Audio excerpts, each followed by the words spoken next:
1959 was a monumental year in pop culture, marked by Berry Gordy founding Motown Records, Barbie making her iconic debut, and the opening of the Guggenheim Museum in New York City. However, it was also a year of profound tragedy as the music world mourned the loss of Buddy Holly, Richie Valens, and the Big Bopper, who tragically died in a plane crash on February 3rd after performing at the Surf Ballroom in Clear Lake, Iowa, a day now famously known as the day the music died. Westerns dominated television. Americans were glued to shows like Maverick, Gunsmoke, Lawman, Cheyenne, and Wagon Train. But what about the shows that didn't quite stand the test of time? Today, I'll be diving into some of the forgotten TV gems of 1959. Bourbon Street Beat. Randolph Calhoun Special Services was a fictional detective agency rooted in the heart of New Orleans' French Quarter. And however, most of the show was filmed in California, reportedly on the same set used for the film A Streetcar Named Desire. Some of the scenes were shot inside the real Absinthe House nightclub, which is located on the legendary Bourbon Street itself, which added a touch of authenticity to the setting. Richard Long played senior partner Rex Randolph, and Andrew Duggan played Cal Calhoun, a former small town police detective. Former Miss USA Arlene Howe played Secretary Melody Lee Mercer, and future Green Hornet Van Williams played aspiring detective Kenny Madison. The show premiered on ABC in the fall of 1959 and ran for one season before being canceled. After the show's cancellation, Richard Long's character Rex Randolph made the move to Los Angeles and joined the cast of 77 Sunset Strip for its third season. Charlie Weaver's Hobby Lobby was based on a radio interview show hosted by Dave Ellman from 1937 until 1949 called Hobby Lobby. Regular everyday people and celebrities would come on and talk about their hobbies, which sounds so incredibly fun and wholesome. Charlie Weaver's Hobby Lobby began with Cliff Arquette playing his alter ego Charlie and talking to celebrities about their hobbies. Zsa Zsa Gabor came on to talk about fencing, Gypsy Rose Lee talked about fishing, and Gloria DeHaven talked about her collection of antique music boxes. However, after just 2 months, the show shifted gears, dropping the focus on hobbies and introducing comedy sketches. One of the more popular segments, Letters from Mama, revolved around life in the fictional town of Mount Ida. Hey, you know something? I can't understand how come your mama isn't here taking care of you while you're sick. We're not talking. Why not? She lost her fruit jar. What does that have to do with talking? Her teeth were in it. She writes me every day. Oh, does she? What does she have to say? You like to hear one of her Oh, letters? I love her letters. Just come today.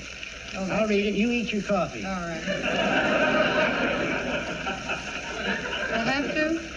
It's nice. Yes, I know. Dear Dill. Dill. Mom always said I'd wind up in a pickle. These letters were a staple of the show, with other cast members portraying the quirky characters mentioned in Charlie's amusing updates from his mama. The show ran on ABC for one season, premiering on September 30th, 1959, and running until March 1960. After the show's cancellation, Cliff Arquette continued to bring his beloved Charlie Weaver character to life, frequently appearing on late-night talk shows and making guest appearances on various variety programs. He even became a regular fixture on Hollywood Squares.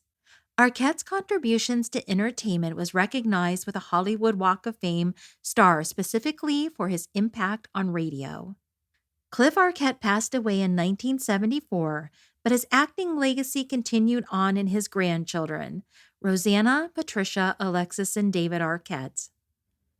Set in the late 1890s, the Alaskan starred Roger Moore as Silky Harris and Jeff York as Reno McKee, a pair of adventurers intent on swindling travelers bound for the Yukon territories during the height of the Klondike Gold Rush.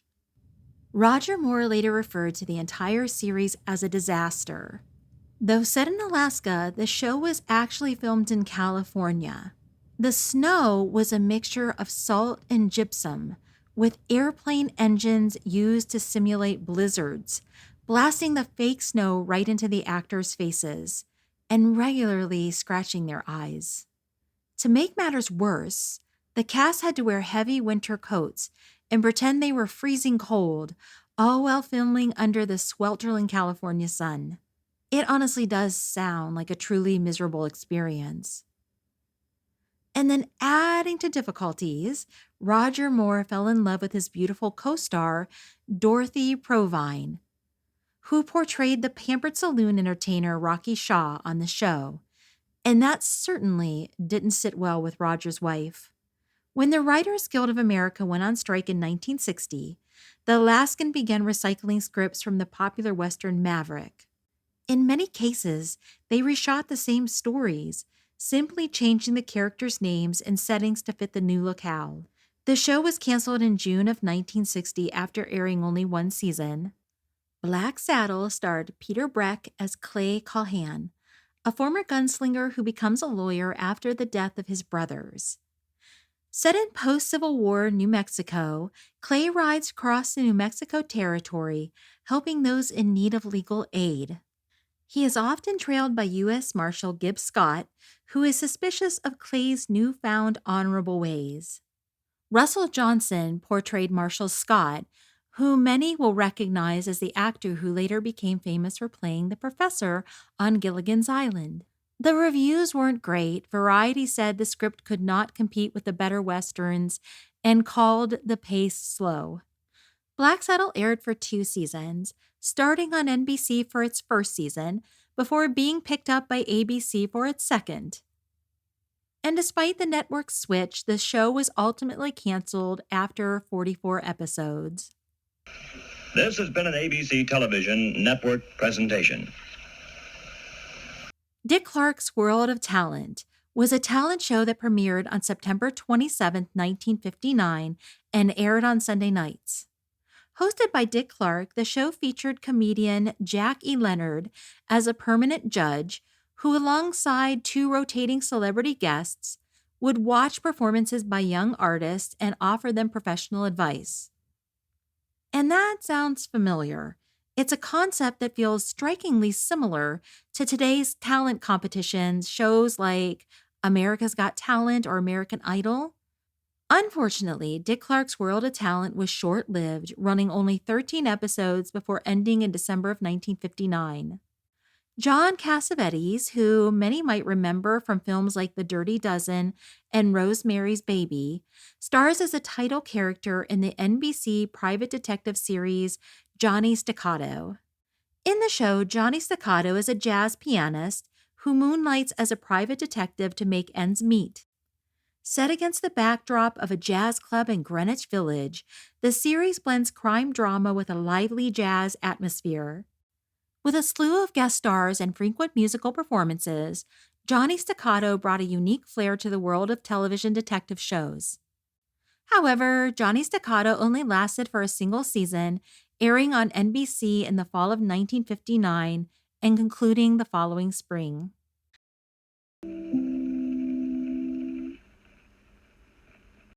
Philip Carey took on the role of famed detective Philip Marlowe in the ABC series based on Raymond Chandler's famous character. And what made the show unique was its approach to storytelling. There was no surprise twist endings. As each episode unfolded, viewers received the same clues Marlowe did, allowing them to solve the crime right alongside him. It was a novel concept at the time, but unfortunately, the series faced stiff competition from the hugely popular Red Skelton show and was canceled after just one season. The Betty Hutton Show, also known as Goldie, premiered on October 1st, 1959, and starred Betty Hutton as a showgirl turned manicurist named Goldie. Brought to you by Post, the cereals that happen to be just a little bit better. Most any cereal is fine with me, as long as you spell it P-O-S-T, 'cause all Post cereals happen to be just a little better, a little bit A little bit better than any other cereal happens to be. When one of her regular clients unexpectedly passes away, she's shocked to learn that he has left her his $60 million fortune. There's one significant condition, though. She must also take care of his 3 teenage children. And the comedy revolves around Goldie adjusting to her new life of luxury. At the same time, the kids trying to adapt to Goldie as their guardian. In addition to playing the lead, Betty Hutton insisted on having complete creative control, overseeing everything from writing to directing and even set design, essentially producing the whole show by herself. And despite her efforts, the series faced stiff competition from the popular Donna Reed show in the same time slot. And that led to Betty Hutton's show being canceled after just one season. Set in the 1870s, The Man from Black Hawk starred Robert Rockwell as insurance investigator Sam Logan. Logan traveled across the country to investigate claims and verify their legitimacy and expose fraudulent or dishonest cases. Adding a unique twist to his work, Logan often used one of over 30 different disguises during his investigations. The show's producer spent more than 2 years sifting through old newspaper articles and insurance claims to find real-life inspiration for the stories featured in the series. But despite that effort, the show premiered on October 9, 1959, and ran only one season until September 23, 1960. So that's it for part 1. I will be doing a part 2, so please check back for that. If you have any memories of these shows, please leave them in the comments below. If you have enjoyed this video, please give it a like. And if you like this sort of content, please subscribe. Thanks so much for watching. King size Coca-Cola gives you that refreshing new feeling. Zing! What a feeling with a Coke. Always keep plenty of Coca-Cola handy. And next time you shop, take along 2 cartons of Coke. Goodbye now.